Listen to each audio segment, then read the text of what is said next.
Hello, I am Michelle with two L's, And I'm Natalie the Red. and we are Force of Light Entertainment, and we are here to continue our coverage, our spoiler reviews of Stranger Things Season 4. Spoiler heavy. Yes. Just a warning. Yes, today we are going to be covering Chapter 3, The Monster and the Superhero. So let's talk about that. Before we get started, if you have not yet subscribed, go ahead and subscribe and also give the video a thumbs up. Smash that thumbs up button. All right, so this episode starts off. We get the return of Paul Reiser's character, Dr. Owens, and the government is looking for Jane. They are looking for 11, and they know that he is hidden where she is. They are in hot pursuit. They are. They know that he has lied about her being alive, and they come in and they're after 11. So that's how it starts. Dr. Owens doesn't seem that thrilled about the situation. Naturally. Yeah. I mean, they kind of just bulldoze into his house. I don't know if most people want the government showing up at their door in the middle like of the night. with a helicopter. It's Right. not the best feeling in the world. So you got that to start the show or this episode. And then we're back to the skating rink where 11 clearly feels bad about breaking Angela's nose. Well, and I think just like confused in herself. Yeah. Like, am I a monster? Like, I Yes. think all that's kind of going on emotionally. Yeah, it's kind of like I mean, the title of this, The Monster and the Superhero, it's like 11's in an identity crisis. Yeah, and like giving into that urge, it like made her doubt herself more. Yes, definitely. So you've got that going on. And then when you need a little light moment, who do you turn to? You go to the house and Murray has cooked dinner. He's cooked risotto. He's made risotto. Yeah, yes. There we go.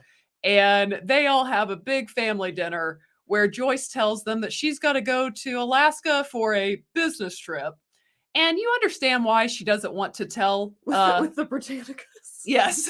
Yeah. Jane and somebody Britannica. Yes. And you understand why Joyce does not want to give false hope at this point, because she doesn't totally know. She thinks he's alive, but you don't want to put 11 through that. Again, yeah. You just want to weigh to make sure you got him before you tell 11. So I agree with that, because Murray even says, should we have told him? And I agree that you don't at this point.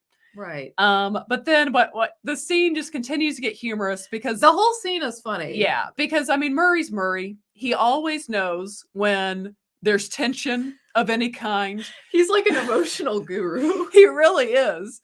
And of course, he picks up the tension between Mike and 11. But then it's pretty funny because, again, Jonathan, I guess, is a stoner in this season, and he's clearly high. He's totally out of it. His brain has left the building. It's left. Joyce has fully explained what's going on. He's like, what's going on? Yeah.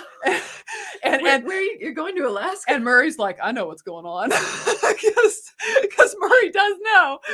Because Murray always knows what's going on in the situation. What cracks me up too, he says some line about like, he's like, well, I feel the tension. It was my risotto bad. Yeah.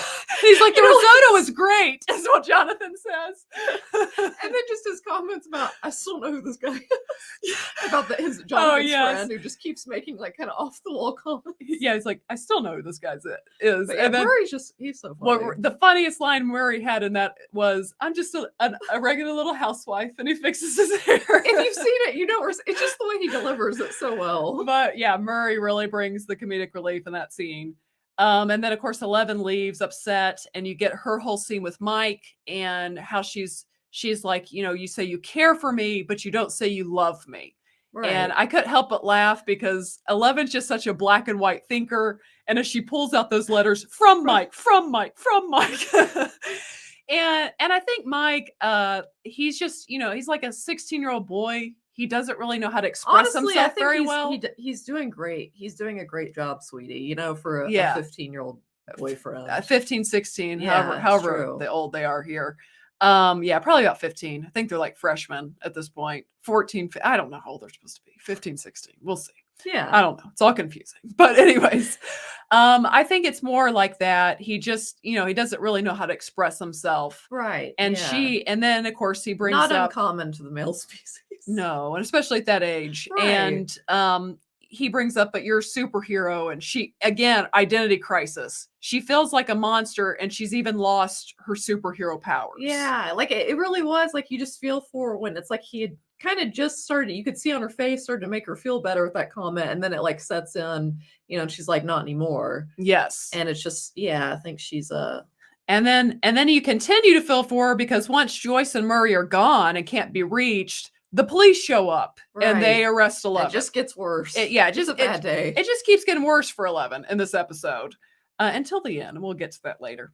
And so then you also have, when we go back to Hawkins, you've kind of split up into these groups, and you've got Robin, Nancy, Dustin, Max, and Steve, and they decide to split up even more between the two groups. And you can tell Steve really wants to go with Nancy. He did. He really wanted to pair up with Nancy. He did. He wanted to go with good old Nancy in this episode. Perhaps rekindle an old flame. Yes, and eventually Dustin kind of calls him out on it. Definitely does later. Definitely does. Yeah. And then Robin's like, I'll go.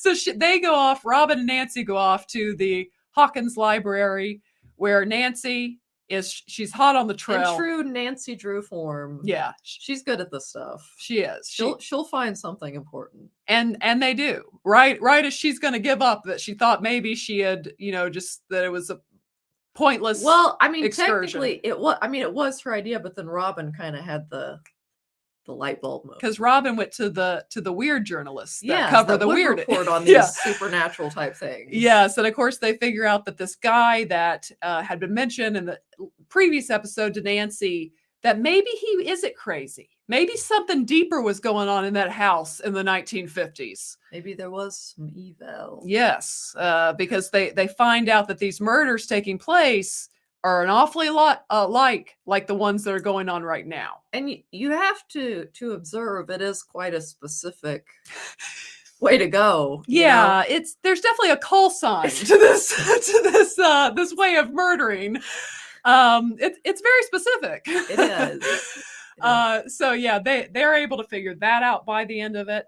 And then you got Dustin, Max, and Steve, and Dustin giving Steve a hard time was an enjoyable time to watch as the viewer. And then it's just, they have such great chemistry together. That scene where then Steve's like, I'll punch you so hard your teeth fall back out. And then he was like, oh, too much. He goes, too far, man. And he goes, oh, too much. He was like, you're right. I'm sorry. Yeah. Like, it's all good. And then they're going about their It was pretty funny. And then you've got Max going. Max has figured out that this monster, there's a connection with the kids, that they've been to the counselor, and she's been to the counselor. Yeah. So they drive her to the counselor's house to find these symptoms. Yes. And of course, being a good counselor, the counselor's not going to tell her where she and what she keeps in her notes on each patient student's things. That's kind of illegal. It is. Yeah. So she doesn't do that. A lot of HIPAA violations going on. Yes. And but she does. Max is able to steal her office key for the school, and then they're off to the school. And we'll get to the end of that a little bit later. And then you've got Lucas in this episode. He's kind of at an identity crisis too. He is. I feel like it is. It's like the season of change. It is definitely changing. Yeah, it is. And because Dustin, I'm going through all their names. Lucas is, of course, hanging out with these basketball guys who are hot on the trail. He's kind of trying to find a new identity. Yes, he doesn't want to be a nerd, and they are trying to find Eddie. And then they get tracked down to Dustin. Yeah. And that's when they say his name, that's because he's already kind of like, when they go to the bandmates and stuff, he's kind of like, you can tell he's not cool with it. He's not loving it on the inside that this is happening. But then it gets to Dustin, and it's like, okay, I really maybe have to kind of choose here. Like, and go with my friends. And that's where he tells them, I know where they are. And we find out at the end, he takes them to Hop's cabin in the woods, where he knows nothing's going to be. And then he runs, and it's like, is he running away from him at the end? I didn't really get that. Do you want me to tell you? No, because I've not seen the next episode. But we're staying in this episode. That's all we see as far as Lucas, but it'll be interesting. I have a feeling in the next episode, Lucas is going to have to really make some decisions. Like, who does he want to be? Who's he going to protect here? Type of thing. Again, identity. Where do your true loyalties lie? Yes. I think we know the answer. I think we know where Lucas is going to go with this. So you've got that. And then you've got Hopper. We get a little more Hopper action. We see that the Enzo guy, him and Hopper really do have a plan to get him out of this big plan, out of this horrific place that Hopper is at. It's not great. It's really brutal. That soup looked really gross. It did. And of course he had to give up. The bread looked quite hard as well. It didn't look good either. And of course Hopper has to give up his, not only just his bread, but also his soup. Right. His disgusting soup. To basically have his leg broken. Yeah. And that's a raw deal. Man, like when he finally at the end, when he's pulling off that the metal thing off of his foot, like, man, I was like, ooh, I grimaced watching. Because he was basically using it's like the blood to kind of soften it up, like, oh. But well, and when your foot is like broken, to touch it at all is excruciating, and let alone to have to pull a metal object, like work it off of your foot. Oh, I was like cringing. It was so painful to watch. This has not been smooth sailing for Hopper this season. No. This has been a tough season for him. Hopper's going through a lot, guys. Hopper has gone through the ringer. He really is. He really is. But there is a plan to get him out. So that's promising sounding. As long as the guy getting the money doesn't screw over Enzo, it seems like it will be good moving forward. So we get that with Hop. And then let's see, this kind of ends. To me, this episode was a good setup episode, but the last 10 minutes was like, yes, like this is what I'm here for. And the last 10 minutes really elevate the episode for me, because that's where you get, of course, Paul Reiser, Dr. Owens. He is able to, they intercept 11 on her way to gives juvenile. Her a Rocky speech. He does. Man, I was getting pumped in that speech. It was such like a Rocky speech, because 11's lost her mojo. Yeah. She's lost, like, she's having an identity crisis here. And he's like, basically like, only you can stop this evil in Hawkins. And it's almost like a Yoda and Obi-Wan, like if you go back now, you can't really help. But if you come with me, you can ultimately come back and help them. It was kind of that type speech. Because he's like, I found a way to not only restore your powers, but to make them even stronger. And I was like, yeah. I was like, yes. Sounds like a deal she should take. Yeah, I was like getting so pumped listening to the speech from Paul Reiser's Dr. Owens to 11. And of course, at the end, they bring the food back and they're gone. She's like, deal accepted. Let's go. And that's when you're like, at the end of the episode, let's go. Yeah. You want to see the next? Let's do this. You're ready. You're excited. So you get that awesome speech with 11, and you know she's going to go. Well, I guess there is a risk though, like in this. Like, I forget. Well, yeah, that like she might not. He tells her you might not ever see your friends again. Yes, you might not ever see your friends again. So there is a risk with it, but she's like, worth it, done. Because even the chance. Because she's decided she is not a monster. She is the superhero. She is the superhero. Thus the title. Yes, at the beginning she was contemplating being a monster. At the end, she's like, "Nah, I'm not who she is. I'm the superhero of this TV show." And so you've got that. And then you have the very end is Max, and they're in the counselor's office, and she begins to read the symptom notes of all these students, and they all have the same symptoms, guys. And she's basically like, dang, I'm about to die. Yeah, because she realizes, oh gosh, like I have headaches in the morning, like I have like bad dreams, like all the symptoms, and then boom, and she's in kind of the upside down situation. And then, of course, she walks through and you see that creepy clock, that freaking clock, man. That clock's there. And then you see that character's eyes light up blue at the very end. And he says, Max, and it sounds like Billy. It sounds like his voice. And then Blake. Old Billy, rest his soul. It goes that the episode's over. And yeah. Very good episode. It was. A lot of it was truly...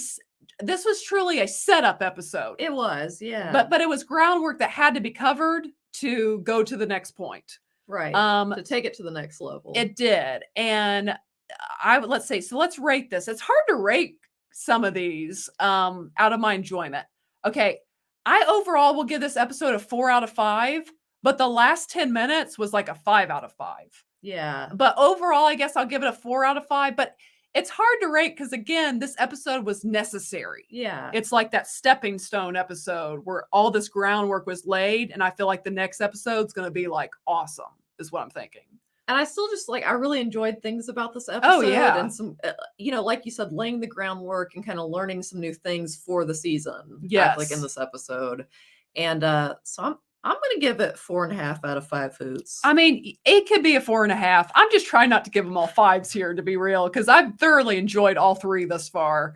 And again, the last 10 minutes of this episode they had me so pumped. Like that speech alone to Eleven was just awesome. It got me. It's almost like sometimes I'm like, am I biased just because I do love the show as a whole? But it's like, no, I just think it's like, this is really good TV. It's really good TV. This is really good TV. This is excellent TV is what this is. And acted excellently. Yes. Yeah. So many elements that are just really good. It's awesome. And I'm excited to see where it goes next. So definitely be on the lookout for the next chapter 4, a review, spoiler review / discussion of chapter 4, which will be coming out. Tell us what you think down in the comments. Yes, definitely. We want you guys to share your thoughts about all of these episodes. Like, write what you liked or what stood out to you, anything that made you laugh, whatever you want to discuss. Let's have a discussion below. Definitely chat it up with us. But yeah, that is our review, our spoiler review of chapter 3, Monsters and Superheroes. And again, if you are not yet, go ahead and hit the subscribe button. Also give the video a thumbs up. And as always, ladies and gentlemen, remember to be a force of light. All right. Bye, guys.